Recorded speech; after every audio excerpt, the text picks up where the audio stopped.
Selamat siang, terima kasih atas kesempatan yang telah diberikan kepada kami dari kelompok 3. Di sini kami ingin membawakan salah satu materi dari mata kuliah Ilmu Sosial Dasar mengenai kesetaraan sebagai suatu kekayaan sosial, budaya bangsa, serta solusi problematika keragaman dan kesetaraan dalam kehidupan bermasyarakat. Sebelumnya, di sini saya ingin memperkenalkan anggota kelompok dari kelompok 3, yakni saya sendiri, Cecilia Silina Wijaya, dengan NIM 220854108 Dan perkenalkan, nama saya Niputu Sinti Artadewi dengan NIM 220854108 Baik, adapun yang akan kami bahas eh, pada penjelasan hari ini, yang pertama itu adalah pendahuluan, lalu kesetaraan sebagai kekayaan sosial budaya, dilanjutkan dengan problematika keragaman dan ketimpangan kesetaraan, lalu dampak ketidaksetaraan dalam kehidupan masyarakat, kemudian solusi dan upaya meningkatkan kesetaraan, adapun juga studi kasus, dan yang terakhir adalah kesimpulan. Baik, di sini saya akan mulai dengan pendahuluan materi terlebih dahulu mengenai kesetaraan sosial dan budaya.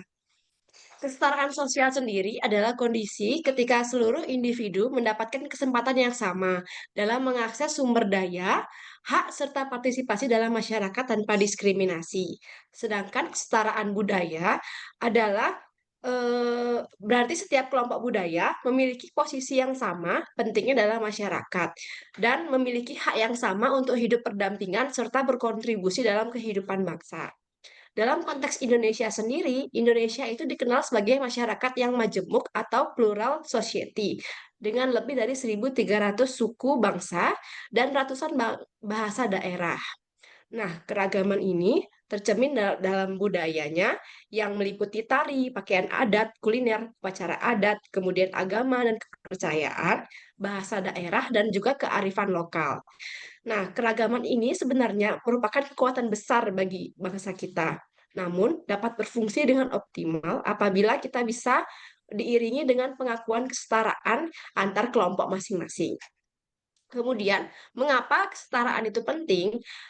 Adapun pentingnya kesetaraan, yang pertama itu untuk menjadi fondasi terciptanya keadilan sosial.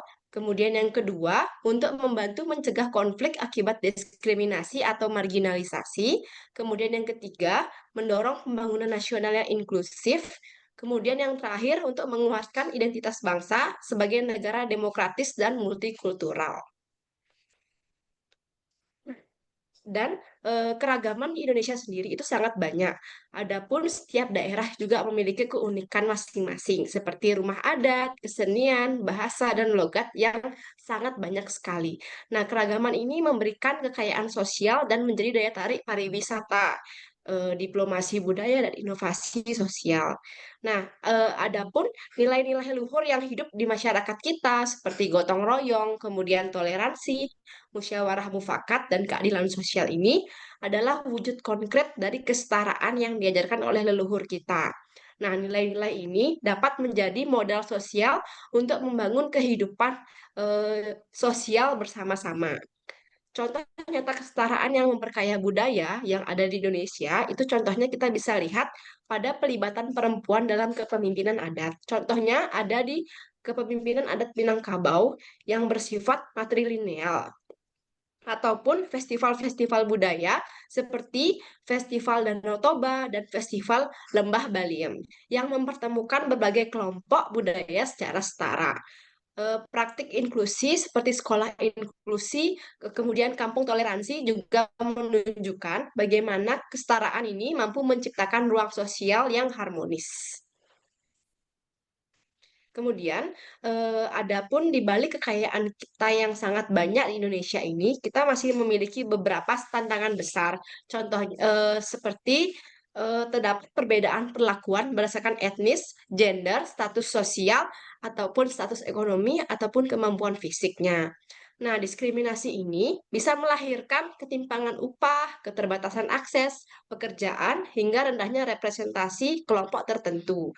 dalam pengambilan keputusan. Adapun beberapa contoh problematika keragaman, yang pertama itu konflik antar kelompok etnis di daerah tertentu. Kemudian yang kedua, gesekan sosial akibat intoleransi. Kemudian yang ketiga, bias identitas yang diperkuat oleh misinformasi, stereotip atau provokasi.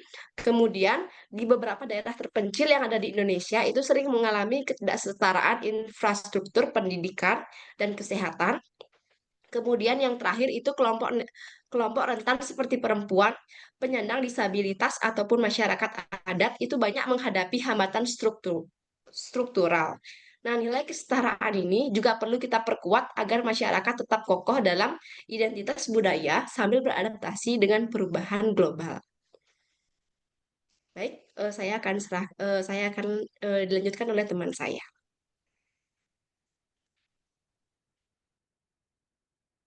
Baik, di sini saya akan menjelaskan kenapa sih ketidaksetaraan itu dapat memberikan dampak yang buruk bagi kehidupan masyarakat. Nah, yang pertama, ketidak ketidaksetaraan itu dapat menimbulkan ketegangan antar kelompok. Jadi suasana antar kelompok itu gampang tegang, sehingga hubungan yang seharusnya rukun bisa menjadi renggang. Oke, lalu ketidaksetaraan itu juga bikin orang-orang jadi kurang peduli dan minim rasa kebersamaannya. Sehingga rasa gotong royongnya berkurang karena jurang sosialnya itu semakin melebar. Jadi merasa bukan bagian dari kelompok tersebut. Selanjutnya, efek lain dari ketidaksetaraan itu dapat menjadi pemicu konflik, di mana dari rasa tidak puas menjadi prasangka, menjadi diskriminasi, dan akhirnya memunculkan gesekan-gesekan antar kelompok. Dan yang terakhir itu ketimpangan itu atau ketidaksetaraan itu dapat membatasi kontribusi antar kelompok dalam berpartisipasi pada kegiatan sosial atau budaya. Padahal kalau semua orang bisa terlibat, maka hasilnya akan jauh lebih baik gitu. Intinya ketidaksetaraan itu bukan cuma soal siapa dapat apa, tapi juga ngaruh ke hubungan, kebersamaan, dan keharmonisan dalam bermasyarakat. Oke, bisa di next. Nah, selanjutnya itu ada beberapa upaya serta solusi yang dapat kita lakukan untuk meningkatkan kesetaraan. Yang pertama dapat melalui pendidikan karakter dan multikultural, di mana anak-anak itu perlu dibiasakan menghargai perbedaan serta keberagaman, serta menghargai pendapat perbedaan melalui kurikulum dan juga beberapa kegiatan di sekolah, misalkan dengan belajar PPKN dan pendidikan multikultural di sekolah lainnya, sehingga dapat memperkuat solidaritas sosial dari anak-anak. Nah, kedua itu dapat melalui kebijakan pemerintah. Jadi ada aturan yang dibuat untuk melindungi kelompok rentan dan juga memastikan semua warga itu mendapatkan perlakuan yang sama. Adapun beberapa kebijakan dari pemerintah, di sini yang pertama ada penghapusan SBKRI, di mana mencerminkan kesetaraan untuk warga negara. Selanjutnya ada Undang-Undang Perlindungan Anak serta Undang-Undang Penghapusan KDRT, di mana untuk perlakuan setara bagi kelompok yang rentan. Dan yang terakhir ada pengakuan Imlek sebagai hari libur nasional yang mencerminkan menghargai keberagaman dari budaya kita sendiri. Oke, bisa di next. Nah, selain dari pendidikan dan pemerintah sebelumnya, masyarakat dan media itu juga berperan loh dalam upaya meningkatkan kesetaraan. Jadi masyarakat dan media itu melalui interaksi sosialnya serta konten positif di media sosial itu bisa membuat orang tuh sadar betapa pentingnya toleransi itu. Bisa juga mengatasi rasisme serta bisa sebagai media promosi untuk toleransi itu sendiri. Selain itu juga nilai-nilai Pancasila dapat kita terapkan dalam kehidupan sehari-hari. Contohnya dengan menanamkan toleransi beragama pada anak usia dini melalui cerita dan kegiatan sehari-hari. Jadi dari situ kesetaraan itu bisa dibangun dari hal-hal yang kecil. Oke, bisa di next.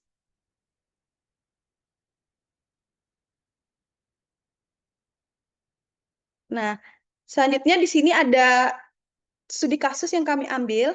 Ada dua contoh nyata tentang bagaimana kesetaraan itu diterapkan dalam masyarakat. Jadi contoh pertama itu ada Puja Mandala, di mana Puja Mandala ini merupakan tempat ibadah yang memiliki 5 tempat ibadah, ada masjid, ada gereja untuk Katolik, ada gereja untuk Kristen Protestan, ada wihara, serta ada pura juga yang berdiri berdampingan dalam satu kawasan. Nah, ini nunjukin kalau setiap agama itu dikasih atau diberi ruang yang sama dan dihargai gitu. Jadi bukan cuma bangunannya aja yang sejajar, tapi warganya juga hidup rukun dan juga berpegangan pada nilai-nilai lokal seperti kayak Trihita Karana, di mana itu ada hubungan manusia dengan manusia, hubungan manusia dengan Tuhan, serta hubungan manusia dengan lingkungan itu sendiri.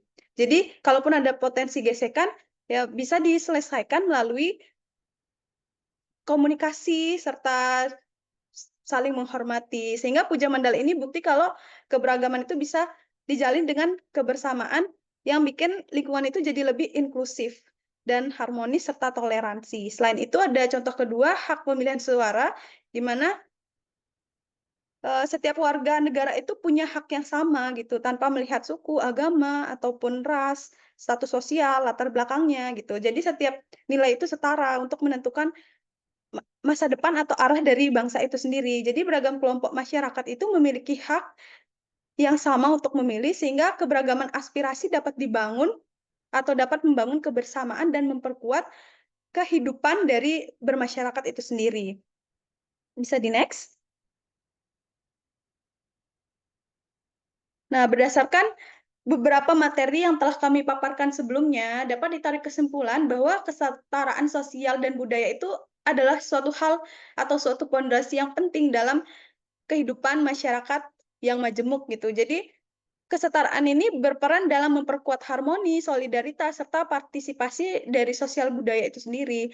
Nah, kesetaraan itu dapat menimbulkan konflik, intoleransi, serta dapat mengurangi rasa kebersamaan dan keadilannya. Nah, upaya yang dapat kita lakukan itu bisa melalui pendidikan multikultural, melalui kebijakan pemerintah yang adil, berperan atau peran aktif dari masyarakat dan media itu sendiri. Selain itu juga kita bisa menerapkan nilai-nilai Pancasila dalam kehidupan kita sehari-hari sehingga dapat menciptakan masyarakat yang inklusif, toleran, dan harmonis. Dan keberagaman itu dapat menjadi kekayaan sosial budaya bangsa. Mungkin itu dia materi yang dapat kami sampaikan pada kesempatan kali ini. Apabila teman-teman atau ibu ada pertanyaan, dapat bertanya di WA Group, dan nanti kami akan merespon di WA Group.